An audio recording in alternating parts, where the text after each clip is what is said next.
And we are live. First pay-per-view of the year. I am back with two absolutely beautiful gentlemen in LiamPicksFights and ChanceWagers. And this is the Plays and Fades YouTube channel. I'm happy to have both of you guys on here. It's an exciting time. How are we doing, my friends?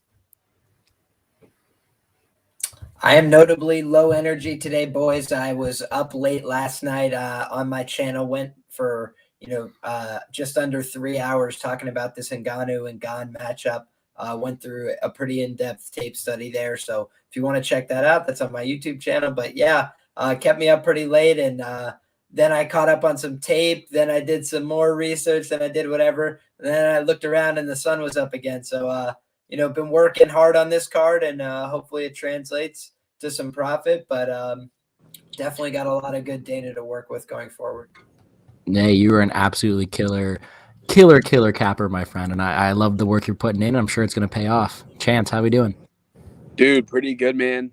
These fights tomorrow should be pretty good from a betting and just entertainment perspective. I know we got a couple that got knocked off, but dude, I think it's still a pretty good card. I'm not going to, give it best card of the year just yet. I know it's early in 2022, but it's looking pretty good right now, to be honest with you. So it is the best card of the year so far. There you go. Yeah. Hey, just a couple of things before we get going. Like you said, we lost a couple fights, but the big thing to note is you guys are right. I was wrong. Calvin Kattar looked absolutely beautiful, so I hope you guys got in with these two studs on that absolutely beautiful read. Nothing to do but just applaud. I'm happy you guys made some money on it. So no, it was a definitely interesting weekend.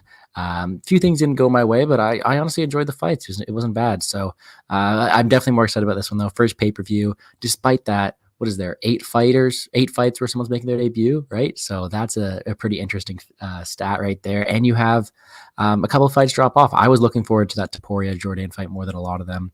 I lost a bet on that one. Turman versus Vieira, not as much, but I was maybe going to play a little bit of Turman on DraftKings. So yeah, like I usually say, make sure to wait until this video is done and check out my DFS video, but definitely some good looks there. But I say we don't waste any more time. We got an absolutely star-studded, a Dana White contender star-studded affair going on here. And even with all the new names, I think there's going to be a fair share of finishes, and I'm really looking forward to it. 11-fight slate. First one on dock. We got my Canadian girl, Jasmine Judavicius versus Kay Hansen. Kay Hansen 7-4, Jasmine 6-1. Jasmine making her UFC debut. And I'm going to kick it off to Liam first. Liam, how do you see this fight going?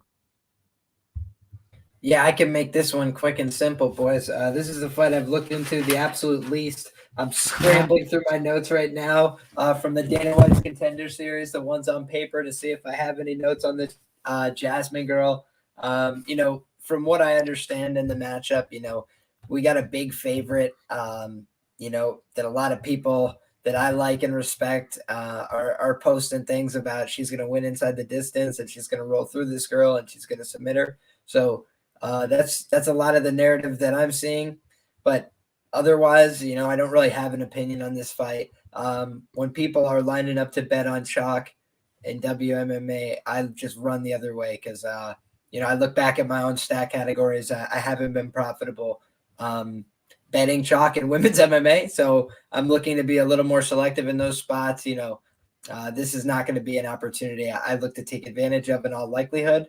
But again, admittedly, this is the fight I probably take the least on the card, so no strong opinion.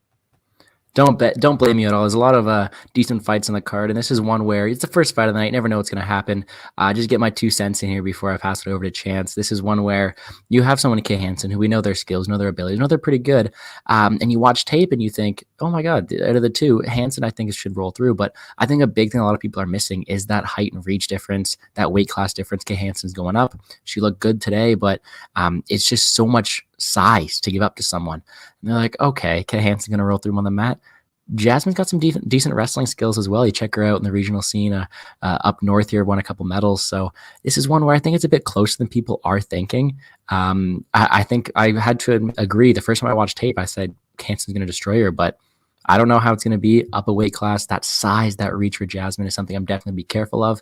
It's not one I really want to have too much money on, so I'm going to stay back. I'm excited to see what Chance has to say about this one because for me, I'm staying a part of it. Yeah. I think the best bet here is probably to pass. But I think if you have to make a play on it, which I know there's a lot of people that just like playing every fight, which, I've been a victim of that as myself. It's a fun way to watch the fight cards. But I think Jasmine's probably the side, to be honest with you. She's a bit bigger. I don't know. I'm not really sold on Kay Hansen, especially at a price like this.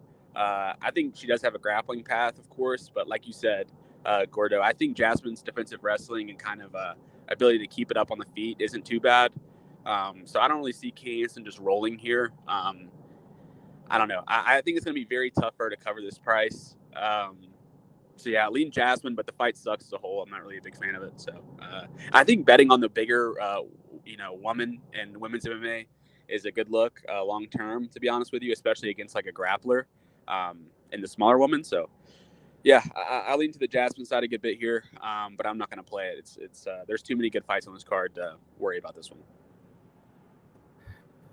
Don't blame me at all. I mean, the fights are in 24 hours, and this is the first one of the night, so there's a lot of action to go along. But this is one where, like I said earlier, and I said it in my DFS video too, I think Jasmine definitely has a better shot than Lioness and Tail. I think as an underdog on DraftKings, she has the ability to score very well, just because she has that range and the ability to keep Kay Hansen at range.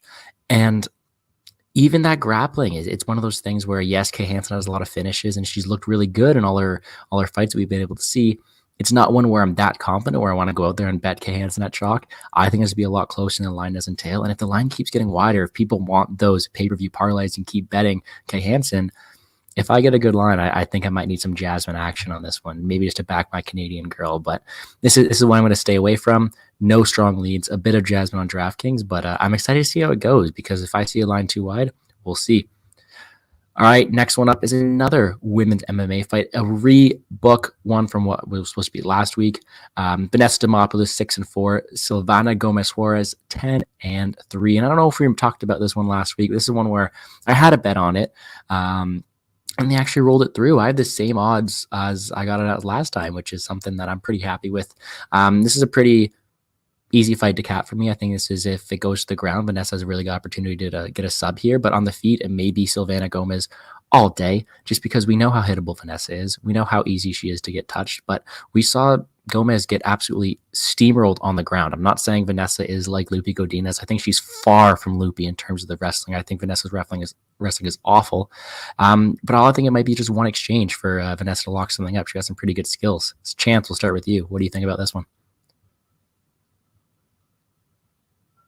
Technical difficulties. Liam, we'll go with you instead. How are we doing on this one? Yeah, so this is a fight where I don't have any betting action as of now. Like I mentioned, not very interested in running to play chalk. Especially not with Vanessa is one of the most hittable people in MMA. If you go back and watch her tape, it is like alarming. I think, oh God, what was that fight? She gets caught up on the feet. JJ Aldridge or no? No, it was the Lupi Godinez fight in LFA, dude. She literally just gets like walked around the octagon in that fight.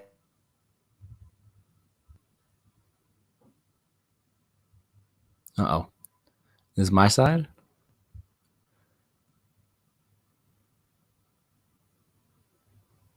All right. Well, if this is on my side, hopefully we get rid of these delays. I know Chance is having some issues as well, so it sucks that both guests are down.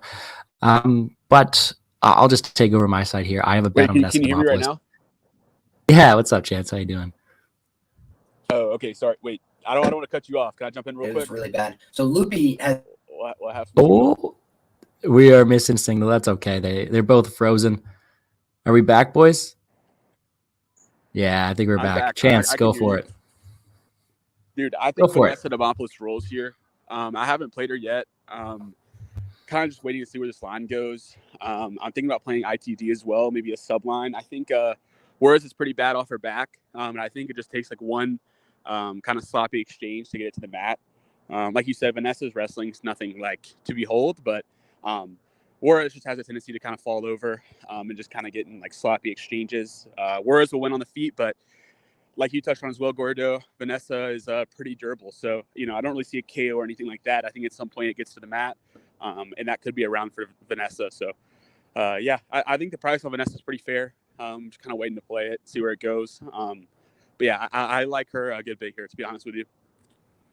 Yeah, this is one of those fights where, yeah, by the way, Liam will be back. He's having some technical difficulties. He just texted me, so he'll be back in here, but I know he doesn't have much conviction on this one. This is one where I had even money on the first time that came out, and this was one where if it's on the ground, it's Vanessa all day.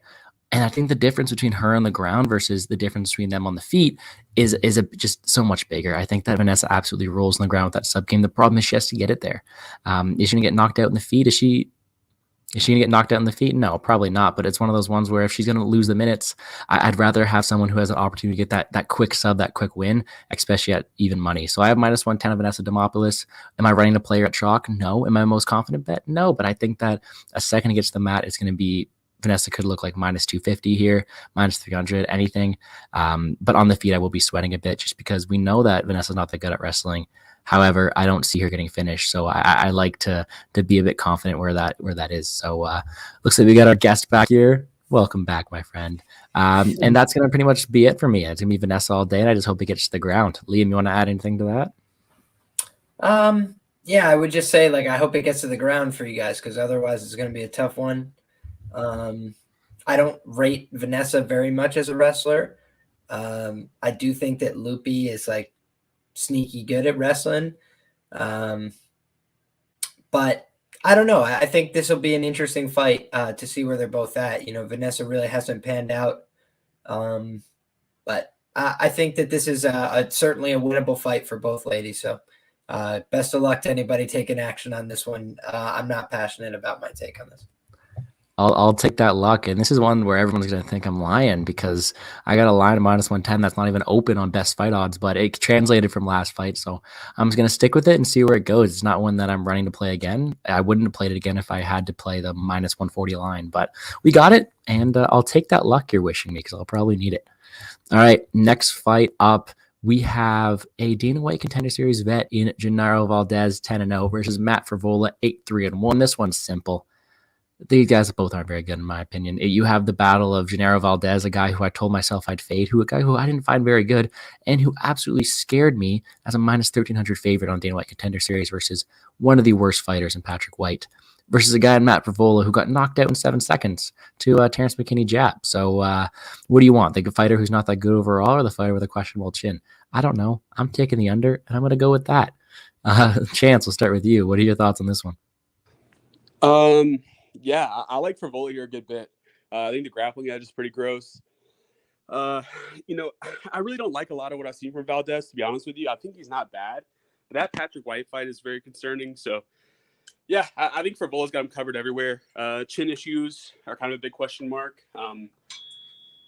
Yeah, I think unders and Frevola ITD or sub is a good look. Fair. I have that fight doesn't go to decision. I was just looking it up for you guys here. Yeah, I have Valdez and Frevola fight doesn't go to decision -120. It is now -163 in this book. I beat a bit of line movement, happy with that. But Liam, do you agree with our sentiment here that it doesn't go the distance? Yeah, I do. I thought about playing the under.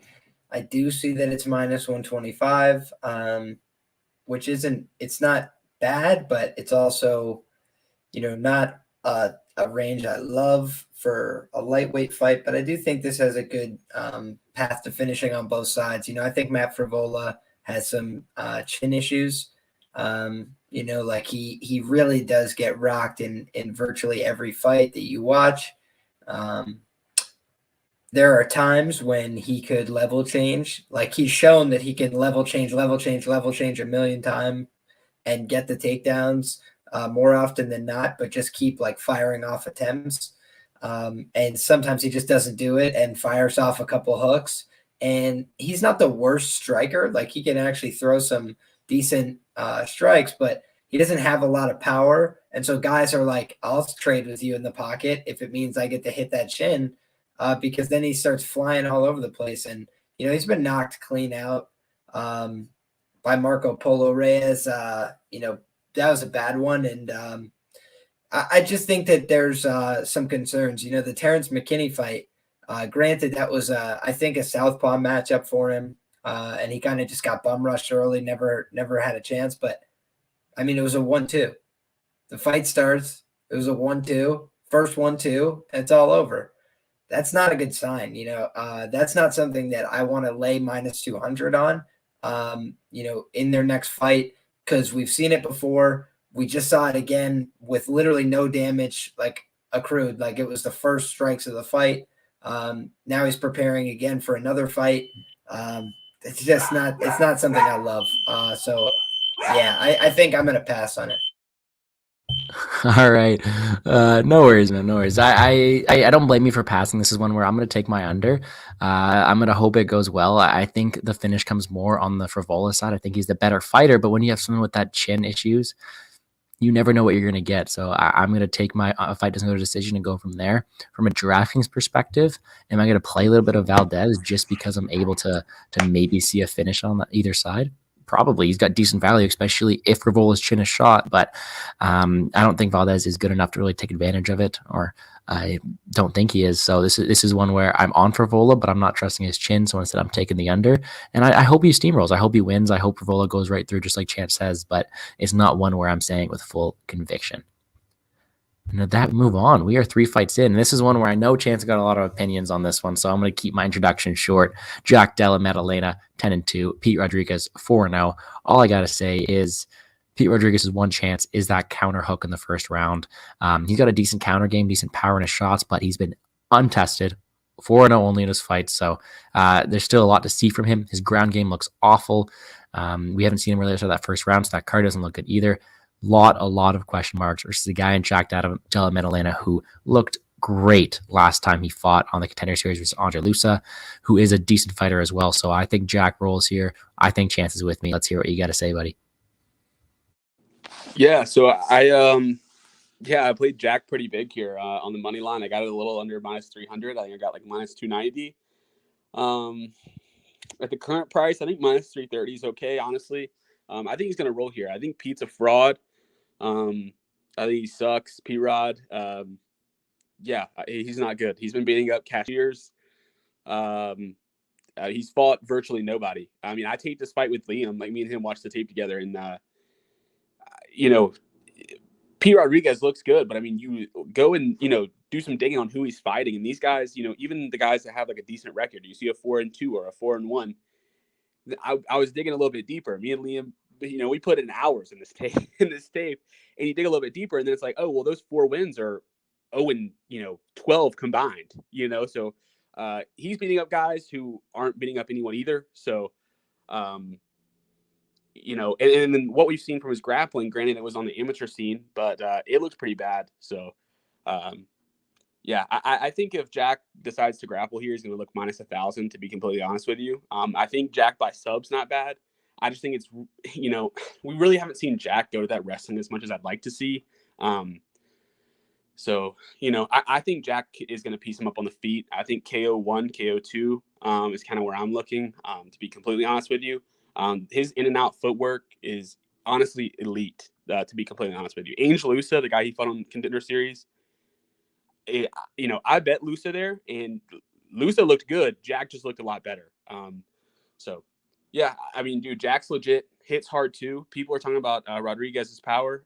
You need to go watch some Jack Maddalena tape because he has some power too. So, I think if you're going to take P-Rod, you got to take KO1. I think that's, a large percentage of his wins here. But I think he's a fraud. So I'm rolling with Jack pretty heavy, to be completely honest. Hey, I'm with you. I said it in my DFS video. Jack's my play of the week. I think he's my favorite option up top. I think he steamrolls and scores very, very high in the process. When it comes to betting, I have half unit on a sub at plus 750, and he's a parlay piece, and I don't know where to put him with right now. I might have to bet him straight. I may have missed my line movement, but this is one where I don't know I'm going to play him yet. I'm with you. I think he does very, very well, but I don't know how I want to bet him in this one. So, Liam, what are your thoughts on it? Yeah, like Chance mentioned, we ended up watching the tape together on this fight, and I'm impressed by what I've seen from Jack. He's a good fighter, but he's not fighting like these elite level guys. He's fought mostly like local, regional level guys from New Zealand. So I am a little concerned here about the tax that we're paying. You know, from a money line perspective, Jack is like really steamed out here. And I think it's very possible he has the guy covered. But when you've got a guy who's been finished twice, and granted, they were like his first 2 fights, 2 losses in a row, rattled off a ton of wins.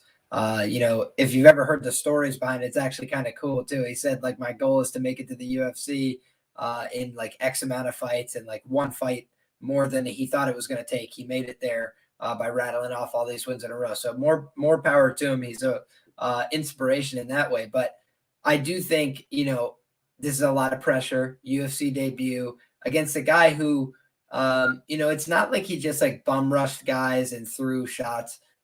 He was picking his shots and he was landing knockout blows, like just like hurting guys. But a few of the guys that he fought, like Chance mentioned, it looked like they weren't even fighters at all. Like they were like, what am I doing in here with this guy? And you'd understand that if somebody's standing across from Francis Ngannou, but Pete Rodriguez, with all due respect, is like a little bit undersized for the division. You know, he's not the most physically intimidating guy. So I think he hits with a lot of power. I think he's, you know, he's going to be a fun fights kind of guy. He could definitely pick off some of the lower level guys in this division with the power. But, you know, I think Jack is probably one of those guys who's going to be on the way up here. He's got, you know, good pocket boxing. He's got awareness. He could throw to the body. He throws attritional damage from early in a fight. He can respond well when he gets hurt, but he does get hurt and he does get hit cleanly. And so that's the thing where it's just going to prevent me from playing him in parlays and things like this at that money line price. If anything, I'd look to target a prop maybe. But yeah, I think Jack wins the fight more often than not. You know, do I want to bet that he does it at like a 75% plus clip? That just gets a little bit scarier to me in a UFC debut. So yeah, that would be my thoughts on the fight. Fair. I think it's going to be a good one. I'm really excited to see it. I don't think it lasts too long. I think this is one where Jack rolls through it. But any final words on that one, Chance? Yeah, to kind of bounce off of what Liam said, Jack is a bit hittable, but like, you know, that was kind of a big question mark going into watching the tape, you know, as I've seen Jack been hit pretty hard, but, you know, Lusa hit him pretty hard on the chin, square on the chin a few times. And, you know, Lusa hit him with some shots that I think would put a lot of people out. And I think Lusa is, probably a harder hitter than Rodriguez, to be completely honest. And I think he's a bit, better technically. And I don't think if Lusa could do it, I don't think Pete Rodriguez is going to do it in a round. And, you know, I still have some questions about Rodriguez's gas. On the amateur scene, you know, his gas didn't look too bad, but he also spent most of that fight on his back getting mounted and just kind of surviving. So we didn't really get to see him really go to work on the feet. And that was in a fight that, you know, if you go back and watch it, it was 3-by-3. It wasn't like 3 5-minute rounds, you know. So he was, you know, the end of that fight was like the start of the second round in the UFC. So I think towards, the latter half of this fight, I think people are going to start to see why Jack is, this big of a favorite, to be completely honest with you. And I think, and that's if it even makes it there. So Jack's much sharper, much faster on the feet. He hits like a fucking truck too.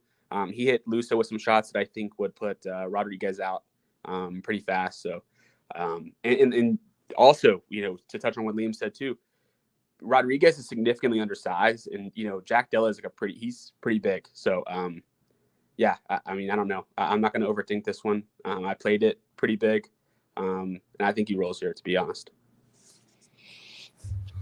Fair, man. Fair. All right, let's move on to the next one. I'm with you on that one, and wishing you the best on that. I'm on the same side as you, so it makes me always happy. But I definitely have my worries, like Liam said, and I don't have any bets yet. So we'll see how it goes. I would love a sub from Della. I think that'd be great. And it's a great 750 line. All right, before I move on, Dion's asking, good idea to put his life save on the Bengals. Let me just say, Derrick Henry's back. I don't know. I haven't looked into it. Go Bills. That's all I got to say, man. What's going on? I'll have to look into that too. But we got some fights first, and next one's up going to be a very entertaining one. We got Tony Gravely, 21-7, Saman Oliveira, 18-3, making his UFC debut. This is one where every time I see Tony Gravely, I think under. There's a guy who fights at a very, very frantic pace and has had some question marks in terms of his durability, his gas tank, and all that. I think if it's a first round matchup, I think that Tony Gravely excels at it. And before I keep talking, I know Carter's there talking about putting on the Chiefs instead. I've been messing with this guy in his comments all week. Bills territory right here, Bills Mafia. All right, I'm not going to get into any football right now. Liam, we'll start with you. Oliveira versus Gravely. Who you got? Yeah, so this is a fight where, I was left kind of scratching my head, right? Because Tony Gravely, fun fact I could drop real quick. The only mixed martial arts event I've ever been to in person, and I hope to change that in the very near future, but the only one I've ever been to was headlined by Tony Gravely, and he was submitted in the very first round by my man Patchy Mix. So yeah, man, king of the cage, no retreat. My buddy Sean Felton fought, I want to say it was in the co-main event there, came up short, split decision. Those bastards robbed him. But, anyways, guys, back to this fight. I think this is, Tony Gravely, whenever he's a big favorite price tag, I'm always thinking slip on a banana peel territory.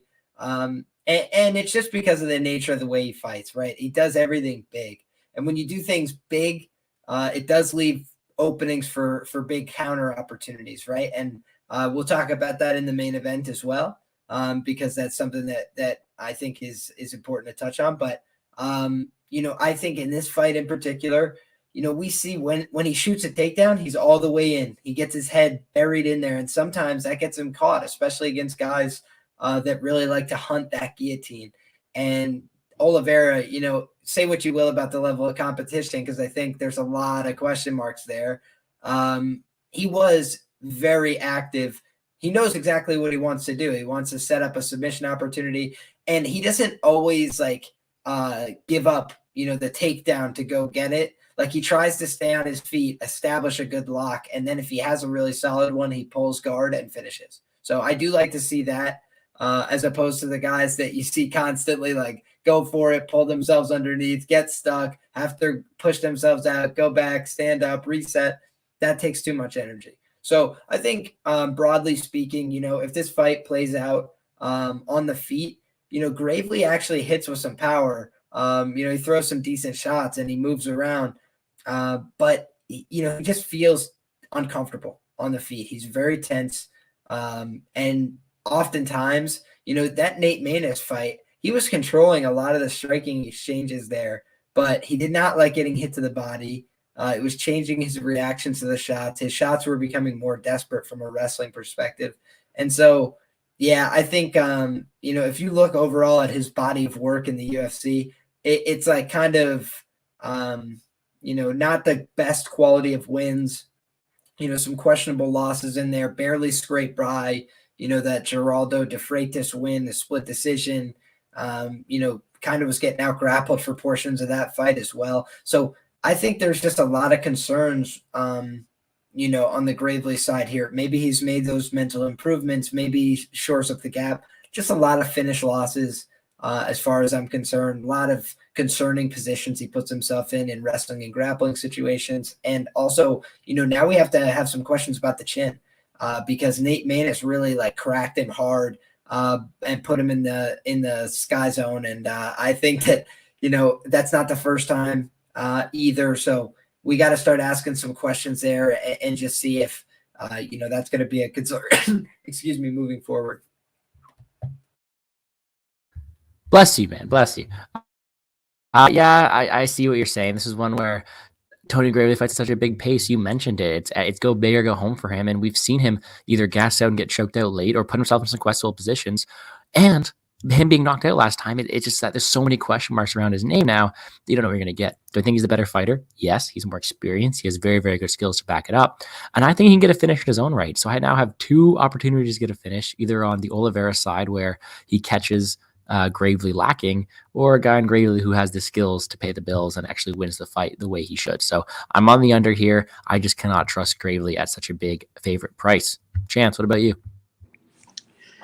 Yeah, I think fight doesn't go at evens here is a wildly mispriced, to be honest. I thought it was going to be closer to like minus 150, minus 200, to be honest, on the high end. I really don't know how this doesn't end in a finish, to be completely honest. I really honestly haven't even locked in a bet at it yet. I've just been staring at it all week, and I don't know how it's still here. You know, Gravely's not a guy I would like to lay big chalk on, but I do think he kind of has Oliveira covered everywhere here, to be real. So he does have a tendency to kind of stick his head out there. Oliveira is known to kind of snatch up that guillotine. But besides that, yeah, I think also Gravely just taking him out, running him out on top position for a while is live. But I think at some point Oliveira will force a finish one way or the other, just kind of getting desperate from bottom. So yeah, I think Gravely, ITD. Well, I'll take that back. I think Gravely, KO, and fight doesn't go are probably two good ways to play it. I know it's kind of square, but yeah, I think Gravely gets the job done. Now, I think it will be probably sketchy at some point. Like Oliveira will go for it. You're probably going to end up sweating it out a little bit, but I think when it's all said and done, I think you're holding a winning ticket. So Gravely and all the unders. Fair. I like the bet on the unders because I got it too, man. Let's not waste any more time on that one. Let's move right along to this next one is also a rebooked fight. We have Raoni Barcelos, 16-2 versus Victor Henry, 21-5. We've covered this one before. We've talked about it. Raoni Barcelos is the better fighter here. I think he does very, very well this week. It is a big change going from fighting Timur Valiev to Victor Henry. No discredit to Victor Henry. I think he's got some decent skills, but it's so tough to make your debut against someone like Raoni, who has skills in every single area of the fight game. I'm on a few props here. I'll let you guys talk first. Chance, we'll start with you. What are your thoughts on this one? Raoni's going to kill him. I bet him the last time out under minus 300. Yeah, now it's obviously steamed up, so I didn't get the same price here, but I think Barcelos ITD, Barcelos by sub. If you can get a sub line, plus 4x, I think that's a decent look. I do think if he grapples here, the sub comes pretty shortly after. I think it is insta sub territory here. Barcelos will push a hellacious pace, which for a debutant and someone who probably doesn't belong in the UFC just yet, I think that's going to be a problem. I like Barcelos a lot. I'm honestly shocked that this fight's even sanctioned, to be honest with you. It doesn't really make a whole lot of sense. I know, we talked about this fight before, and Liam kind of mentioned that it's kind of the UFC kind of forcing Barcelos out the door a little bit almost, and kind of screwing him over a bit. And I think it's completely true. This fight makes no sense. And as embarrassing as it is, I actually parlayed Barcelos here, even at the steep price. I bet Madalena straight, but I also parlayed him with Barcelos here, pretty big. It's probably the most square bet I'll make possibly ever, but I also think it wins. So, the price sucks. Barcelos has the advantage everywhere. I'm not going to spend a ton of time talking about this. He's better everywhere the fight goes. Henry does have a decent kicking game from the outside, but you're not going to be able to do that against Barcelos. He's either going to take you down or force you against the fence and basically tee you off. So, I think fight doesn't go here is actually a pretty good look as well. Fight doesn't go in the unders. Barcelos will push the pace. So that's it. Hey, I like that. I'm on a few things here as well on the Barcelos side. I think he wins. Liam, what about you? What are your thoughts on this one? Yeah, so I'm not lining up to play Victor Henry here or anything, but I'm definitely not going to be lining up behind Raoni either in the fight. I haven't loved his finishing instincts, honestly. I thought he had opportunities to finish that he's kind of let slip through his fingers on a few occasions so far in the UFC. And so maybe that means he's going to get one, one of these days. But I think that, overall, when I look at the game of Victor Henry, he's pretty tough. He's pretty durable. He's been in a lot of tough situations in the tape I've seen and gotten out of them. I think, maybe this is a levels fight where he just gets completely exposed, but he's got a lot of experience. And, the guys he's fighting, they don't look like bums. A lot of them do have a lot of experience in their own right. And you see improvement over time as well. Like if you watch the Masanori Kanehara fight, he got submitted by him in a grappling bout in 2018. And then he was able to fight him again in MMA was put in a couple dicey footlock situations and got out of them, and then was able to get the finish. So I think, man, I just think that there's a way that this guy survives and makes it a fight. But I do think Howney's probably going to outclass him on the feet and like be able to bail himself out with takedowns at times. But I just think of this guy as like a really scrappy, pretty durable guy from everything I've seen from him. And granted, this is going to be like a pretty massive step up in competition.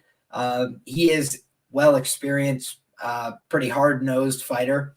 I don't know that this is the first time he gets shown the door, but it's very possible.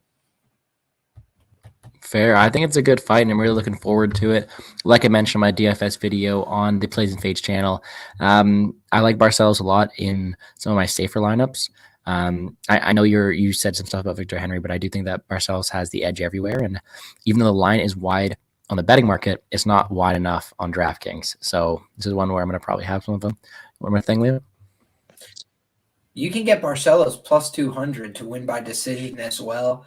And I think that's a decent way to fade the narrative, get some decent value. And, a lot of his wins have come by decision. This is a guy in Victor Henry who's never been finished, I don't think. Yeah, that's just something I'm potentially interested in. He's been to a bunch of split decisions too, even in fights he's won. So I feel like it could be dogfight territory that he loses pretty clearly, but, makes it a scrap. Doesn't get finished. Fair. I don't mind it. Chance, you like that one at all? No, no, I don't. But I will say, to kind of Liam's point, like something I'd like to just bounce out there. Kind of my thoughts is, Liam touched on the fact that Barcelos has like some, finishes kind of slip right out of his fingers. Oh my God. He's been really close to the finish a few times and just kind of let it slip away, which I think is 100% true. And it's something that is concerning.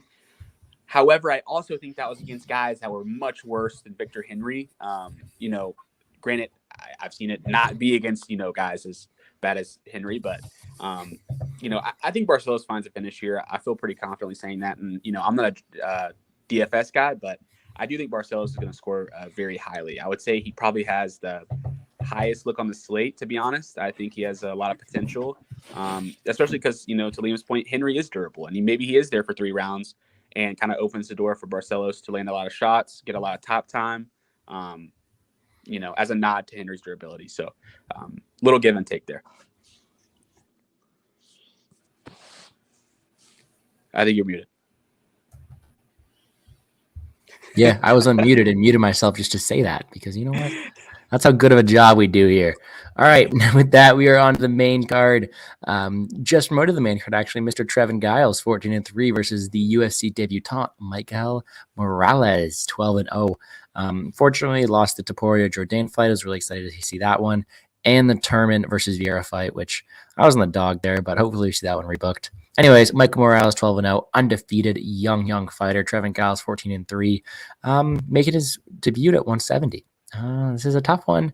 This is one where I can't bet this one because Trevin Giles is on the do not trust list, but I do think he has the skills versus a guy who's, even though he did impress me on the Dana White Contender Series, is still raw and fresh and only at 12-0. Chance, we'll start with you. What do you like on this one? Yeah, I'm not going to spend too much time here. I think, Liam will probably have a lot more to say than me. There's just so many question marks here, to be honest with you. I mean, I think you'd be surprised. Dude,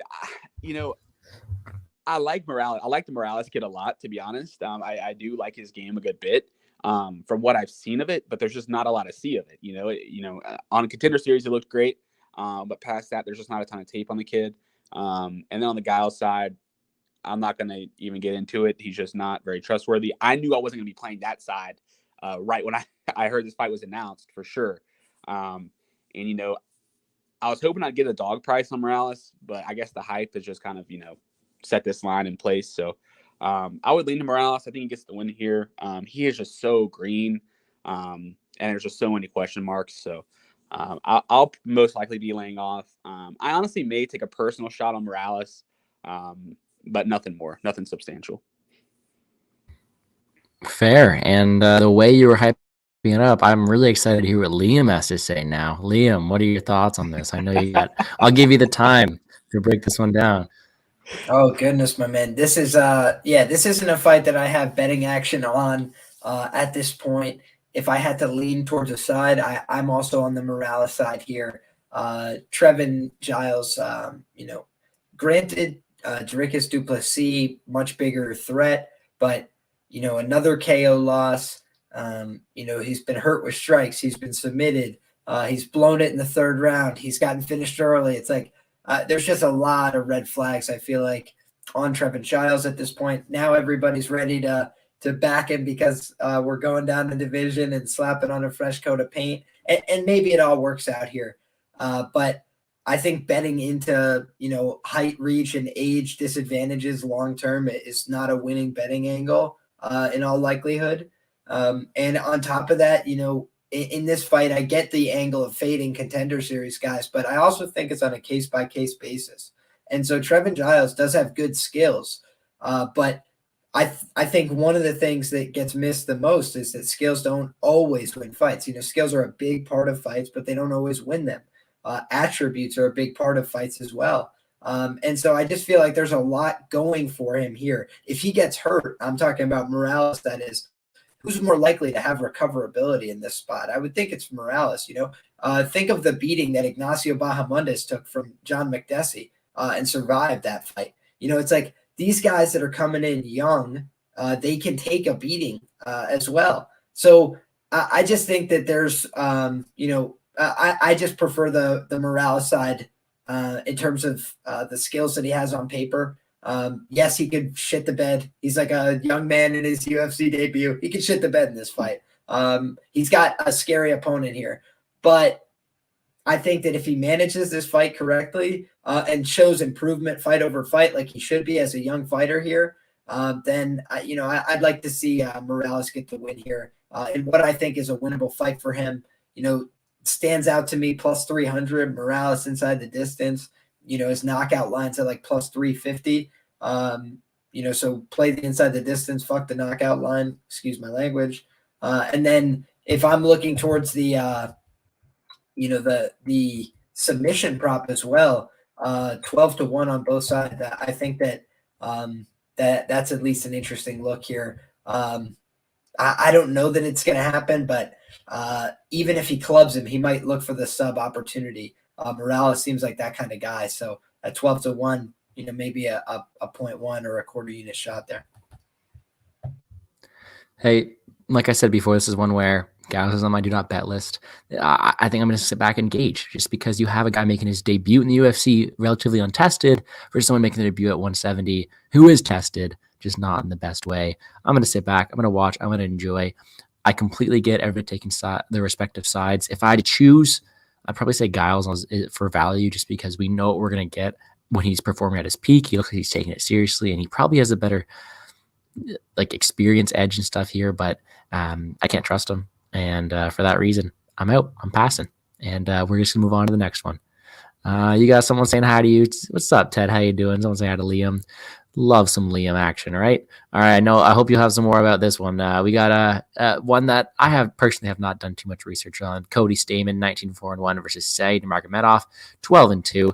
This is one where, as a DFS player, I'm probably going to stay away. I think this one goes the distance. You have you're paying a name tag, for Nurmagomedov there. He's a bigger favorite. Cody Stamann, been around for a while. He's got a decent set of assets as well, but this is one where I think it's a very close fight that goes to decision. And for that reason, I do not want to pay up and get the minus 200 price tag, even though I do think he wins. Liam, we'll start with you. What are your thoughts on this one? Yeah, so I would agree with you. I think there might be some name tags involved. I do think that the price has been adjusting accordingly over time here. There's been money coming in on the Cody Stamann side. And I put down money on Cody Stamann to win this fight by decision. I'm probably going to play that on more than one book because I see promo opportunities, books offering it at better than market rates. So probably going to end up tracking it for one unit, probably going to end up playing it for a little bit more. I think that, Stamen has a grappling path in this fight. I think physically he looks in tremendous shape for this fight. His back is kind of up against the wall a little bit here. So I think he's going to come out desperate, hungry for a win, much more winnable fight than he's had in his last 2 goes at it. The Jimmy Rivera fight, Jimmy's just got pretty lights out. Takedown defense, just a little bit better boxer than Cody. That's going to be a tough fight for him to win, So it's like, I thought that was a tough matchup. And then Merab, endless cardio, takedown threat, on the rise in the division, top 5 type guy. So that's, an understandable loss. Said Nurmagomedov on the other side here, lost to Hani Barcelos. You guys are very high on Hani as well. So nothing wrong with that. Mark Striegel win, clean as hell. If you guys haven't seen that, it was a nice knockout. Ricardo Ramos, he body kicks him as well in his debut at 135. But this is a guy who was at 125 pounds, not that long ago. And so I think that's something I'm taking into account here against Cody Stamann, who's a big, thick guy for this division. And so, I don't think it's just the name tags. I think it's also some of those physical attributes. You see that he's taller, he's longer. He's the younger guy as well here, Nurmagomedov. But I think there are questions on the grappling side of things. And that's, ironic to say, right? But, maybe he's showing up some of the gaps. We've seen holes in some of that in his regional footage. Hani Barcelos able to get some top position time. So I think that this is, a big test for him against Cody Stamann, a committed wrestler, a committed grappler, and he can work behind some punches as well. He's not an amateur on the feet. So I think that this should be a good, fun matchup. But, Cody's got to be careful here too. I think that Cody by decision, a good outcome here. But I also, just have that little fear in the back of my mind. This guy Nurmagomedov is dangerous on the feet. When he's throwing that shit, if it lands, he can actually do some damage with it. So, pretty durable guy in Cody Stamann. But, he is getting a little bit older for this division in particular. And with a guy who's pretty dynamic in Said Nurmagomedov, that's my only concern here is that he gets caught looking. He can throw those spinning kicks to the head, the body, and he's pretty dynamic. He'll throw the spinning back fist as well. So it just gives you a lot to think about, a lot to look at, kind of like that Kyoji Horiguchi fight, right? Even if Cody Stamann is winning, a lot of portions of this fight, he looks great. It only takes one mess up, one slip up, one mistake, and bop, it all gets erased. So I think that from a money line perspective, the price has been adjusted a little bit. Maybe there's still some value to be had on Stamann, but I think overall I'm going to target the prop market for the decision. I think that's a lot of Cody's win equity in particular in this fight.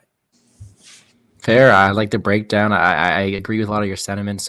We got MBA in the chat saying it's a small Zabit, and that used to be at 25. That is crazy for sure. I know that Nurmagomedov got his skills. I know Stamann has his own in his own right, and I don't want to call it just a striker versus grappler matchup, but sometimes it might be just that. Chance, what are your thoughts on this one? I think Liam should never mention Kyoji Horiguchi ever again. I personally max bet him there, and honestly just kind of want to leave this podcast right now. I'm pretty pissed off that Liam just mentioned that for no reason. Out of left field, we just had to bring up Kyoji Horiguchi. So Liam, what the fuck was that? Anyways, to the Stamann Said Nurmagomedov fight. Yeah, I agree with everything Liam said. I really don't have much to add here. I will say, to kind of add on to what Liam said about Stamann, Said does throw a lot of spinning stuff. And I do kind of think that, we've seen Stamann whenever he has opponents that do throw that spinning, back kick or, anything spinning wise, he does like to shoot and get entries on those spins. So I think that could lead to a takedown for him here if he's able to get to the mat and capitalize on something like that. But I don't know. For me, it's kind of a pass. I see the angle for Said. I see the angle for Stamann. I think it's going to be close. And with that being said, I do think the line's probably a bit wide, especially on Stamann by decision. I think that's a large percentage of his wins here. I bet fighters to win by decision rarely. It's not something I like to do often for whatever reason. It's just not something I like to bet. But yeah, I think that's a good play here if you're on the Stamen side. I think it's a large portion of his wins. And like I said, those spins from Saeed could get him in trouble here if he doesn't land. Stamen is known to capitalize on stuff like that. So yeah, I guess I do lean on the Stamen side a bit by decision. So fair. If I have to say one thing, is that Stamen opened up plus 200, plus 210 actually, and that's something that I would have looked to lean towards betting. But where the line is now, I think that I still think Nurmagomedov wins this fight, but it's too wide. So no bet for me. I'm going to stay off this one because I got a lot of action on other fights, and this is one where you never know. It could be sloppy. It could be a bit harder to get your read off. So I'm just going to move along to the next fight of the night. Michel Pereira, 26-11. Andre Fiallo, 14-3. This is a fight where we broke it down this one already too. This is another one that's pushed back a bit. Michel Pereira, Mr. Illegal backflip to the face, somehow didn't get a point deducted for that. Oh well, I had him by decision in that fight. So this is one where you have a guy who's a good, talented, athletic fighter, but he's a performer. He's an entertainer. He does backflips in the cage. He does spinning stuff. He backflips onto people's heads, for God's sake. He's a very untrustworthy fighter in terms of energy dump and where he allocates his stuff, because he's an entertainer and he's good at that. I think that if he stuck to his guns and had a good fight where he actually cared about, not about performing, but more about winning the fight, such as he did versus Chaos, I think it was, he has a good opportunity to do well. I think Michel Pereira is a very, very good fighter. However, I'm getting these weird visions that because he's facing a guy on short notice, the guy's making his UFC debut, that he's not going to take it as seriously as he should. Andre Fiallo has some real skills. He got 4 knockouts in a row, 3 of them being in the first round. He's a very talented fighter. Is he on Michel Pereira's level? I don't think so. I think Michel Pereira is better, but is he more trustworthy? Probably. One thing I must say, though, is Fiallo's been finished, he's been finished a couple times early, granted to some big power guys. So is it impossible for Pereira to go out there and shut his lights out early? No, I can see that happening, but I also can see a bit where I have a ticket with Michel Pereira, and I'm really mad that he's not putting his 100% out there, but he's backflipping instead. Chance, we'll start with you. What are your thoughts on this one? Yeah, I think you touched on most of what this fight kind of has to offer. I think under 2.5, anything under minus 150, I think there is honestly a pretty good look. It's a bit chalky, but Fiallo will bring the pace, though, man. I mean, he will come forward. I mean, he has that boxing heavy style, and he throws hard. And technically, I think he's pretty sound as well. Pereira, like you said, he kind of plays around too much for my liking, especially delay minus 300 on him. Is where I'm seeing it kind of now pop up at FanDuel. But I think a finish is going to come one way or another. I think Fiallo's style just kind of forces a finish. And same with Pereira. He's wild on the feet, but at the same time, he hits like a truck, to be honest with you. So yeah, I think I'm gonna be playing the unders here, and I'm also gonna be on Fiallo TKO KO plus 420 over at FanDuel. I hit that for a little bit. I think his style is gonna force a finish at some point on either side. So I played the under, and I took some Fiallo TKO KO, like I said, at plus 420. So that's where I'm looking. Fair. A lot of respect on that one. Liam, what are your thoughts on it? Man, this fight, keeps perplexing me, right? Like I watched the Fiallo tape. I was kind of impressed. He's got some momentum. He's got some power. He's a little bit dangerous. He's made some improvements over time. He's fought some tough guys. He's already taken some of those beatings. He's paid a lot of dues on the regionals. Fought everywhere, really, like Bellator, PFL. He's kind of done the gambit now. So gets his shot in the UFC. I don't think this is going to be a shit your pants opportunity for him. He's coming in with, like I said, best form of his career, a lot of momentum, wins over some UFC level guys. So I think he comes in here, ready to win this fight. But with that being said, he's got a fairly durable challenge in front of him in Michel Pereira. Who's got decent enough cardio to go the first 10 minutes, 11 minutes, and perform pretty ably. Then he can run away for the last 4 minutes pretty effectively, hang on, do whatever it takes. He's good at winning these decisions, even against tough guys, even against guys with good power. Chaos Williams has kind of burst on the scene. He survived a fight with chaos. He survived a couple fights with guys with power. Nico Price, sneaky power as well. Does a flying backflip kick to the head. So I think this is a fight where I definitely would not be betting Michel Pereira at this kind of chalk price. I think it's very likely the fight ends inside the distance, but that's probably juiced. So yeah, I think, maybe it's a dog or pass situation here. I haven't decided if I'm going to get on board yet. I do think Michel Pereira looked kind of tremendous on the scale, in my opinion. Best he's ever looked. He looked energetic, didn't look sucked out today. So that's one of the things that, I was a little bit concerned about, initially leaning towards looking for that Fiallo inside the distance or something. Fair, and I think this is a card of untrustworthy fighters. You look at you got Gravely, you got Giles, you got Pereira, you got Valdez, you got Fervol. This is one of those ones where I keep saying it over and over, but I don't trust them enough to put my hard-earned money on them. And whereas I love Pereira and I've bet him a lot in the past, I bet him against fighters who won't bring the pace as much as Fiallo. I think the under is a great look here. Maybe that'll be my parlay piece to Jack. We never know. But this is one where, again, I'm looking forward to it. It's going to be an entertaining fight. Maybe I just sit back and watch. But one more thing. Ted's over here asking Chance a bit about whether Barcelos fights, where I think it is didn't use his skills in his last fight, rounds 1 and 3. Why will he this time? Chance, all you. Because he was fighting Timur Valiev and not Victor Henry. That's really it. Skill disparity, yeah. Pretty sound defensively. I mean, his recoverability is pretty good. Barcelos, didn't go for it as much as I would like to have seen, but Valiev's also super dangerous and recovered pretty well there. So, that was definitely frustrating. But I also think Victor Henry is multiple levels below Timur Valiev. So I think if Timur Valiev fought Victor Henry, he'd probably be in the same range as Barcelos is right now. So, and what, gas himself out, get finished late, and lose everyone a lot of money? Something like that. Deja vu. Yeah. All right. Well, I'm excited for this one. I think this has the chance to be really entertaining. And we did lose 2 fights who I thought the same thing. So I'm praying to God we don't lose any tomorrow morning. That's what I'm worried about. But we got a co-main to go. 2 title fights. All these fights are level above all the other ones you've already broken down. And I'm excited to hear your takes. I've been waiting all week to hear them.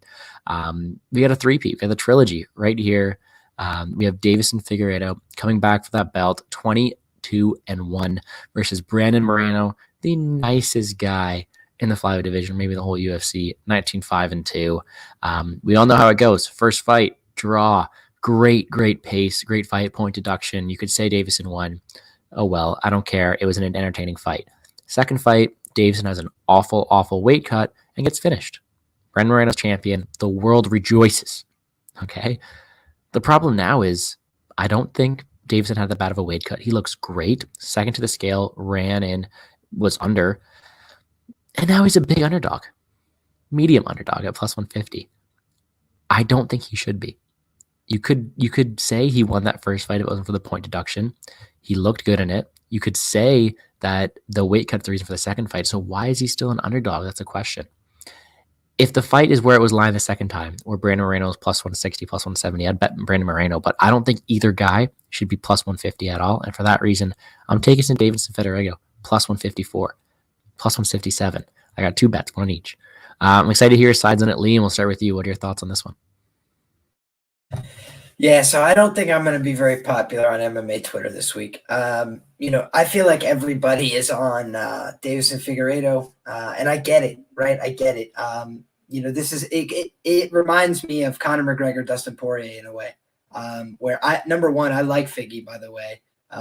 He's kind of, playing the heel gimmick now. I get it all, but I hate that he changed his walkout music. It was the best freaking walkout in MMA as far as I'm concerned. Top 5, when he walks out to that music. But I think that, when I looked back at the fights, I saw that Moreno offers a lot in the grappling portion of the fight.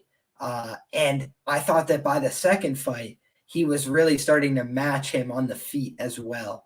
And so we can attribute that to weight cutting. But I thought in the very first round, that was when we were seeing Moreno was faster. And you know, he works behind a guard. So he doesn't take as much of the damage as Moreno's throwing a lot of fast shots, right? And he doesn't throw anything with a tremendous amount of power, but he's throwing a decent clip. And Figgy is keeping his hands right at his hips all the time. And then, you know, moving his head and being reliant on a lot of that head movement and defense. He got dropped with a jab in the first round of the second fight doing that. And I think it's in part, guys, because he's 34 years of age, right? And so it's like, this is a guy who's in the flyweight division, who's starting to age out in all likelihood. You know, he picked off Joseph Benavidez when Joseph Benavidez was on his way out too. You know, kind of got some dubs over the older guys in the sport. And with all credit and respect to him, you know, he's great fighter, great champion, beat Alex Perez as well. But that was a very, you know, easy, you know, hand-picked type, you know, very winnable matchup for him. So then a couple weeks later, right, him and Moreno both do the same turnaround because Moreno fights Royval on the card. So they both do the same turnaround. They both get a first-round finish, right? But clean as a whistle, both the wins. They come in, they have the draw. I think it's arguable that in that first fight, you know, I thought that a draw was appropriate. I thought that a Figgy win, you know, was appropriate. I thought that those were the two appropriate scorecards there. So very close fight. I thought that Brandon Moreno in rounds 3 and 4 was competitive. I was surprised that he lost the 5th round, but I think it was an accumulation of damage. We saw improvements in the defense of Brandon Moreno in the second fight. He's moving, he's parrying, he's shucking the shots off. He's not taking much clean on the chin. And when he is, he's returning counters. He's ripping to the body. I was impressed with what I saw from this guy in terms of development, fight over fight. And he's a younger guy. What do we think? He's going to get worse for this fight? I don't think so. And so I think that that's the reason why this line has continued to creep out just a little bit. You know, I think the bet online numbers that Dave Mason released were that most of the bets are right now on Figueiredo. Most of the handle right now is on Brandon Moreno. So I think that there's going to be a lot of people trying to take advantage of this trend. You know, a long-term trend we've seen in the UFC is that when you have a younger guy who wins, you know, a rematch of a fight, and then they book that third fight, the guy who won the second fight, if he's the younger guy, tends to win that third fight at a pretty alarming clip, because, you know, it's kind of hard for that person to make those adjustments. Granted, we are probably going to see, you know, nuclear level genetics for Davison Figueiredo that they cooked up in a lab somewhere in Arizona. And we wish him all the best with that. That could translate to an improved performance here. But, you know, I saw Just Win Baby say online today, you know, has he learned to stop the body lock? Because that's really the crucial question here.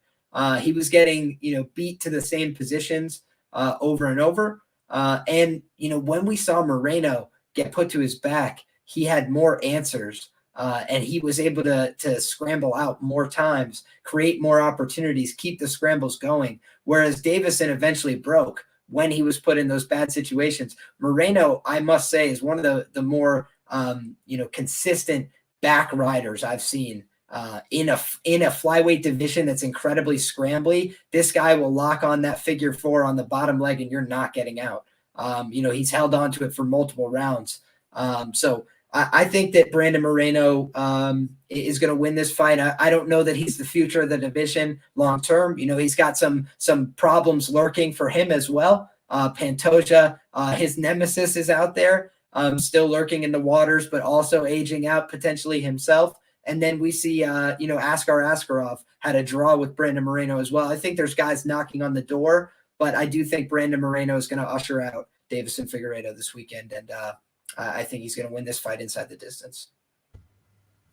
Great breakdown. I won't take that away from you. A couple things. I know you're talking a lot about making improvements, and the guy winning the second fight usually wins a third. This is the first time we ever had a trilogy fight back to back to back. Like this is new territory for us, right? I think that this is going to be a really close one.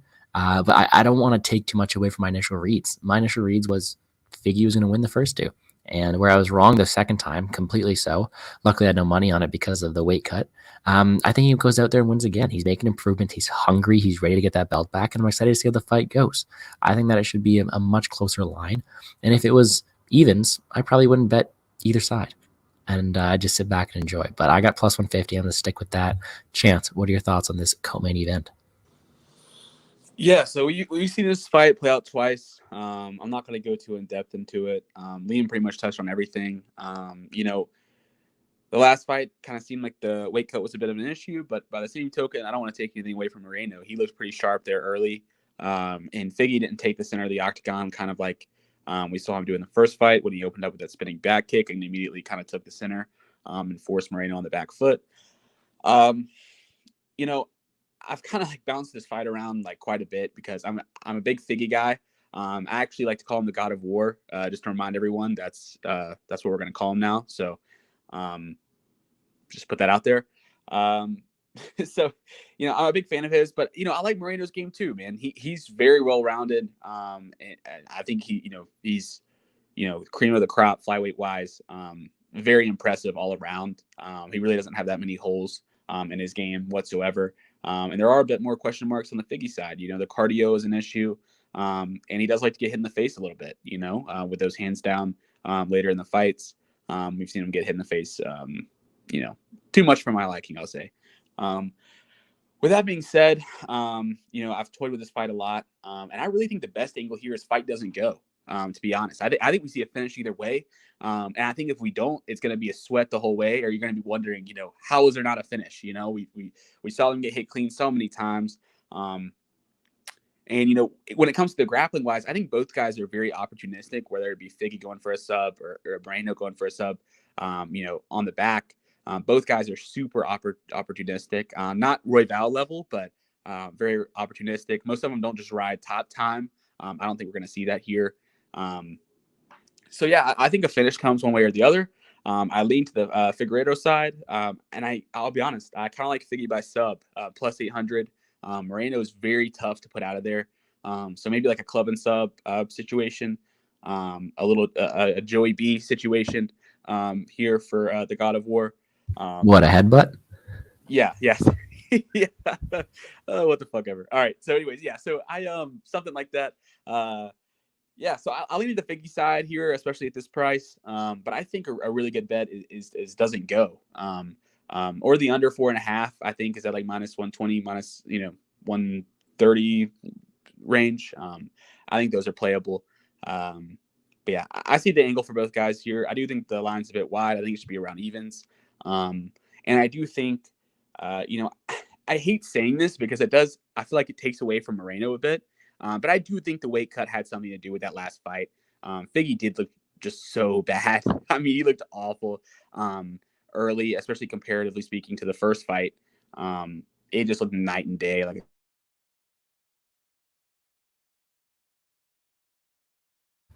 Chance. Oh, well, I'll take over here. I think you got all your points across. I'm with you. I think that whoever this underdog was, if I got a juicy price, I'd take it. And I think 150 is juicy enough, so I'm going to leave it there. I think Figueiredo wins this fight, and I love him at dog odds. And just like that, look at that. Pittsburgh Penguins with the lead 32 seconds in. Look at me getting off topic. Anyways, this is one where I'm really looking forward to it. The first two fights were bangers. Super close fights. First more than the second. And I think it's another third close fight right here. I'm not going to waste too much time on it. Figueiredo as an underdog is one of my core plays on DraftKings as well. Next fight and the last fight is one of the most anticipated heavyweight fights for me in a long time. I don't think I've been this excited for a fight in ages, and it's been whatever to say. It's been heavily contested on Twitter, and I love that. I love talking fights, and I love breaking them down. So, Francis Ngannou 16-3, Cyril Gane 10-0. Wow. This is a great fight. And there goes Chance. What about that? Hey, what's going on, buddy? It's me and you. Okay. This is a close one. You got technicality. You have skills. You have range, kicks versus power. And that's what it is. Is it power and strictly power like Derek Lewis? No. Ngannou has been looking to improve. Can you really predict a fight, though, where a guy has the ability to put a guy's lights out right away? Not so much. Liam, I've been dying to hear your opinion all week. Where do you stand on this fight? Even though I know you did a 3-hour breakdown on this, so I'm sorry I missed out on that, but I'm excited to hear what you got to say on it. Yeah, man, that was basically just a cumulative tape study for people that if you don't want to go back and watch every fight, we went through every single fight for both guys that has available tape in their mixed martial arts careers, talked through it all, talked through some of the intangibles, what the stats say, what the odds say. And so, when I look at this fight from an odds perspective, right, because that's one of the ways I like to target the fight analytically and look at the trends that I'm betting into, right? The trend that I'm betting into right now is that Francis Ngannou is 3-0 as a UFC underdog for 175% ROI. If you have bet Ciryl Gane, flat bet him, same unit size, just like I was talking about with Francis, if you flat bet him 3 units, 175% ROI could be expected over the course of those underdog fights. That was Curtis Blades twice. That was Cain Velasquez before this, by the way. So like biggest wrestling threat in the division twice over. And once it was at like a low point in his career. So the odds actually got even better. Like I think you got Francis at an even better price despite the fact that he lost the first fight. And then freaking Cain Velasquez, that fight lasts, sub 1 minute. He had 2 fights where he was an underdog that didn't last a minute. So that's what I see on the Francis Ngannou side, right, as an underdog. Finished every win in the UFC. Overall, if you just bet Francis Ngannou, flat bet him in every fight he's had in the UFC, he's had a 50% ROI. Because even he hasn't been that blown out as a favorite at times. The Stipe fights, he was close favorite. Even in the fight that he lost with Stipe, he was favorite actually. So the only fights that Francis has lost, he was a favorite. He lost to Derek Lewis. He lost to Stipe Miocic. He was significantly favored in both fights. So now the public perception is completely the other way, even though Francis has gotten much better. So Ciryl Gane, he gets the love, man. Minus 303 is the average odds you have had to bet into to bet Ciryl Gane, right? Everybody knows him. Everybody loves him. This guy, everybody's favorite fighter now, Ciryl Gane. Very technical, very good, very clever, all these things. But when you watch Ciryl Gane, he's a big guy. He can move. He's a clever guy. He's got interesting technique. And so most heavyweights are perplexed. They're dumbfounded. They don't know what to do. They back up. They shell up. They cover up. They don't want to throw. Jairzinho Rosenstrike, by example. Or they start spazzing out one shot at a time. Try and like rush in with something. Just one shot. And Gane's picking him off. And he's touching him with the kicks. And he's just touching him to the leg. But he's dictating where every fight takes place. He's walking guys around the octagon. Even when he's conceding ground, because he's bigger, taller, longer than these guys, he's keeping them at bay. He's only fought one person in the UFC that has a longer reach than him. It was Dante Mays, and that fight is not competitive because at the time, guys, Dante Mays didn't look very good. He gets submitted at the end of that fight in embarrassing fashion. As I said, that is a move that would not work at Renzo Gracie of Warwick, ladies and gentlemen. We've got people that leg pummel, so you'd have to do something. You got to lock up something. It was just a sit back to a heel hook, no defense, no attempt at defense. Get me out of here. I think that when I cap this fight, a lot of people have, preset narrative in their head. It's going to be Gane decision or it's going to be Francis by knockout. I try not to think of fights in such a binary fashion because there's just so many things that go completely against our expectation. Everybody in the world agreed Johnny Walker and Thiago Santos, except Tajik Bey. Shout out Tajik Bey. But everybody else agreed that this fight's not going the distance. And then the fight goes the distance, and we're all sitting there, scratching our head going, really?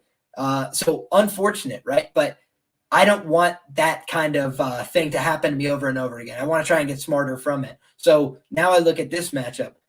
Yeah, I don't think it's the most likely outcome. I think it's one of the less likely outcomes that Francis Ngannou wins a decision here. But what's to say Francis Ngannou doesn't score 3 knockdowns? By the way, he's got one of the highest knockdown rates in UFC history. If the guy lands 20 punches, you can expect basically he's going to get a knockdown in his UFC career. That's absurd, right? So the guy hits with a tremendous amount of power. And on top of that, what do I see from Francis Ngannou? I see improvements. I see that he moved to the United States. He's getting wrestling looks in the United States from these are American grapplers. Pretty legit, pretty tested. And then we see him come out against arguably one of the best wrestlers in the division, Stipe Miocic. He completely denies the takedowns in ways he wasn't able to do a few fights before, right? And what else? He extends the exchange. Not only does he by the way, Mbe, I talked about that as well on my stream last night, that I didn't think it's the worst poke in the world.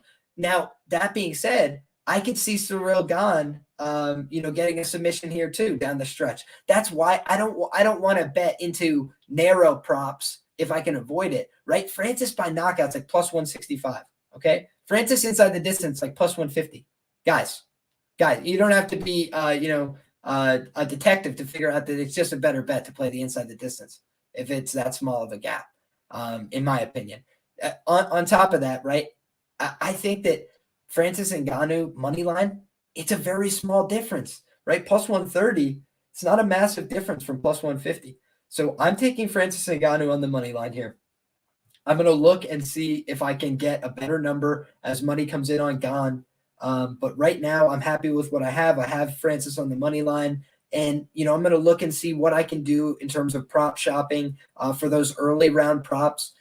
I think that Francis having the reach, I think that Francis having the experience advantage. What's ironic, guys, is that it was 4 years ago to the day. Stipe Miocic, 35 years old, beats Francis Ngannou, 31 years old, and shuts up everybody who said this is the contender on the rise. It's not like the guy went away, right? Ciryl Gane, it's not like he's not going to be back if he loses his fight. He will certainly fight for the title again in the future. He is better than all the other guys not named Francis Ngannou. But the question is he better than Francis Ngannou today? And that's Francis Ngannou, who's had the championship experience, who's been at the bottom of the barrel, who's faced the adversity, who's faced 36 takedown attempts, by the way. Ciryl Gane has faced 4 attempts. So this is not the same level of adversity, right? Ciryl Gane, say what you will, guys, he's had a lot of matchups that are pretty favorable for his skill set. Alexander Volkov doesn't have a nuke in his hands. He's not going to put you out with one shot. He's going to pitter-patter you away. He threw like 50% leg kicks in that fight. He gave himself 0 chance to win,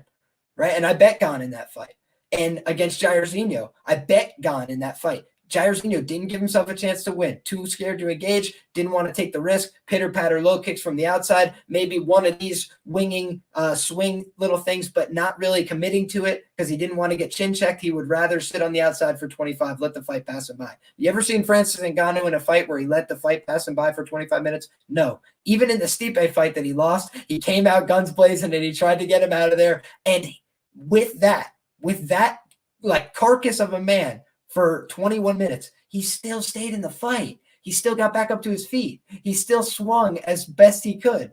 Now we can assume he's made some improvements to the cardio. He's not going to be a cardio machine, but he's pacing himself better in his fights. Showed a much more calculated approach against Stipe. And I think that if he does either that or the Jairzinho Rosenstrike bum rush from hell from second one, he has a 50% chance or greater to win this fight.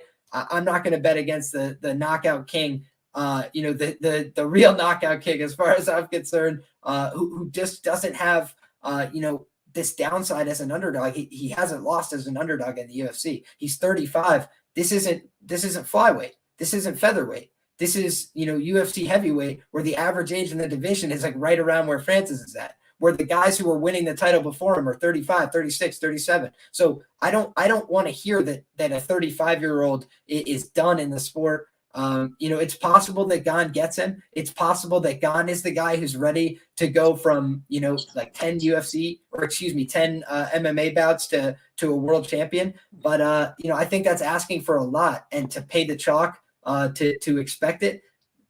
I think that's, it's bold, and I wish everybody the best of luck. A lot of smart people I know are on the Gane side, and I respect it. But I got to throw up my hands and say I'm not betting against Francis Ngannou as an underdog.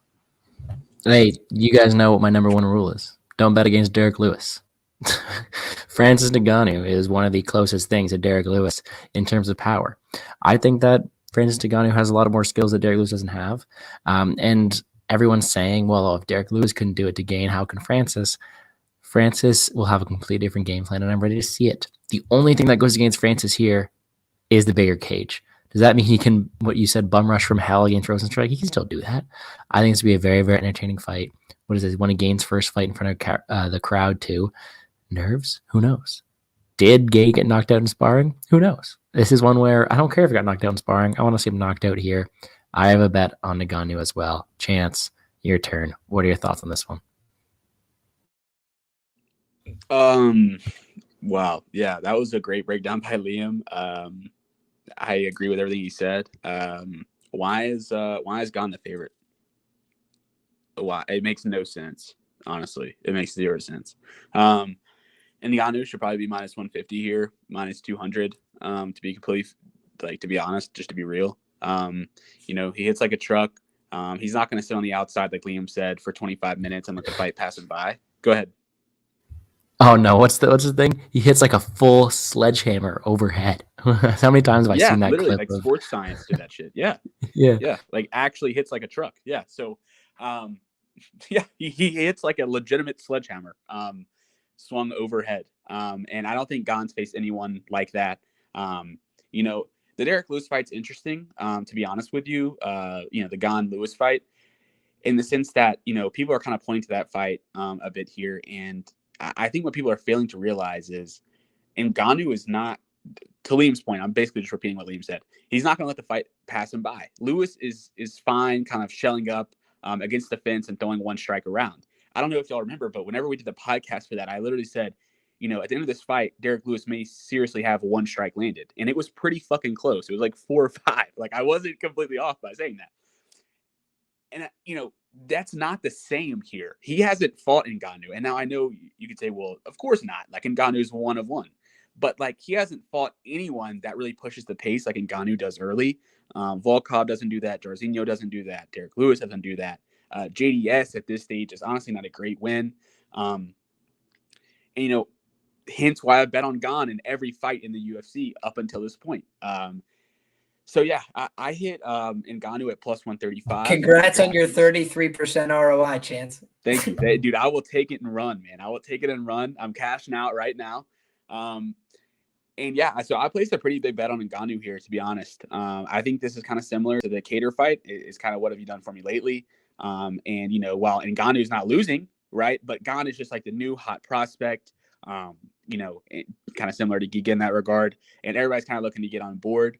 I think the time to get on board Gane was right when he entered the UFC. You should have done your tape then and realized how good he was then, and rode that train up until this point. And then hopped off right now when he gets overvalued. The name of this game is buy low, sell high. And, you're getting to sell high on Gane here. And then, you're kind of buying high on Ngannou at the same time, but at a plus money price. So, yeah. Like I said, I'm not trying to just repeat everything Liam said. Great minds think alike. But, yeah, don't play Ngannou ITD or KO. I think those are bad bets. I don't think this fight is as binary as people are making it seem. Thank you. Yeah. Yeah, I'm sorry. Not it wasn't directed at you, Gordo. I'm just saying. I understand the take there. You probably are right in the sense that it probably does end that way, but I just don't think it's as two-sided as people are saying. Gane's either going to win by decision or, Francis is going to KO him early. I don't think it's that easy. It's never that easy. And if it was, we'd all be rich. I don't see Gane winning a decision, to be honest with you, too. I think if you're on the Gane side, you play Gane ITD, you play Gane KO, and Nganou's going to force a fight. It's going to get ugly at some point. And, I don't see Gane standing in front of Ngannou for 25 minutes. I just don't see it. I think a finish is going to be forced one way or the other. And I'm on the Ngannou side. In a fight that I see a finish coming, in which Ngannou is a part of that fight, you cannot pay me to bet the other side. So, yeah, I'm on Ngannou really big here. I'm going to honestly keep adding to it before the fight. I think he's a side. I don't even think it's close. A lot of people that I respect are on the Gane side. But, yeah, it doesn't make any sense to me, to be honest. Gane's not Ngannou's not a slouch at all. So, yeah, I just wanted to shout out as well, guys. If you like betting with trends, if you like betting with narratives, or even if you just like having the reassurance that favorites don't always win, Font versus Aldo underdog cashes. Oliveira versus Poirier, Oliveira underdog cashes. Lewis versus Dawkins, Lewis underdog cashes. Cater versus Shikadze, Cater, underdog, cashes. Guys, if you're not paying attention, UFC underdogs have been doing pretty goddamn well in the last month, especially in that main event slot. You gotta look at some of these trends in the market. You see a lot of people taking action on these fights now, and they like to come in on the side they think, has a better chance to win, the favorite. But you got to do your own due diligence and make sure you're lining up on a side you feel comfortable with. I went back and watched every fight I could from both of these guys' career, and I'm comfortable with my money on Ngannou this weekend. Fair. So am I. And you know what? Chance, you've been mean to me with all this stuff. I'm okay with my inside the distance bet. No, I'm kidding. And with that, we're done. Our breakdown. UFC 270, the first pay-per-view of the year. Before I let you guys go, I got to say, Chance, Mr. NFL expert, do my Bills have a chance this weekend, or am I going to be bad? Dude, I have been ice cold in the NFL lately. So I'm not the guy to ask, but I'll say yes, which means no. Wait. I don't care. It'll be okay. They're not playing the same day, so I'll be okay. I got a day to warm up for that, make sure that I get my whole energy focused on the Bills winning Sunday night. Anyways, I appreciate you guys more than ever for coming on the show. That's going to wrap up the UFC 270 stream. If you guys want to know anything about my DraftKings plays, now's the time to do so. Go check out my DraftKings videos on this very same channel. Post them earlier today. If you have any questions in terms of betting and stuff, I'll be posting my bets tomorrow afternoon, but my DMs are always open as well. I'm hosting the Ironman, so I got to make some DraftKings lineups. I'm okay to give out some DraftKings lineups there too. Guys, we have two absolute beauties join us every single week. I appreciate you guys more than ever. This is your time to plug your stuff. Liam, I know you're wearing that Scores and Odds shirt. Let them know where they can find you. Absolutely, my man. So I wrote my main event preview for Roto Grinders this week. I am going to be writing for Pub Sports Radio as well moving forward. You could look for my work on there. That's all free content. If you're looking for paid premium picks, I work for Scores and Odds as well. You can go to the premium pick section there. It doesn't just cover my work. It covers all sorts of picks across markets. So if that's something you're interested in, you can go check it out. But mostly find me anywhere. LiamPicksFights, Twitter, Instagram, YouTube. And I did a breakdown really in depth on the main event. If you want to go there with me, whether you're on the Gane side or the Ngannou side, you're going to find your ammunition that you need for your arguments with your friends, everything else. So go check it out if you haven't already. And there's an interesting offer in there to get 30 plus pages of notes on those main event fighters, just by subscribing to my channel. So, take advantage of that if you'd like, and I'm happy to share it with as many people as possible. Cheers. Fair, must respect. And Chance, your turn. Where can they find you? And come on, what are you doing giving Carter some ammunition that the Chiefs are going to win? He doesn't need that.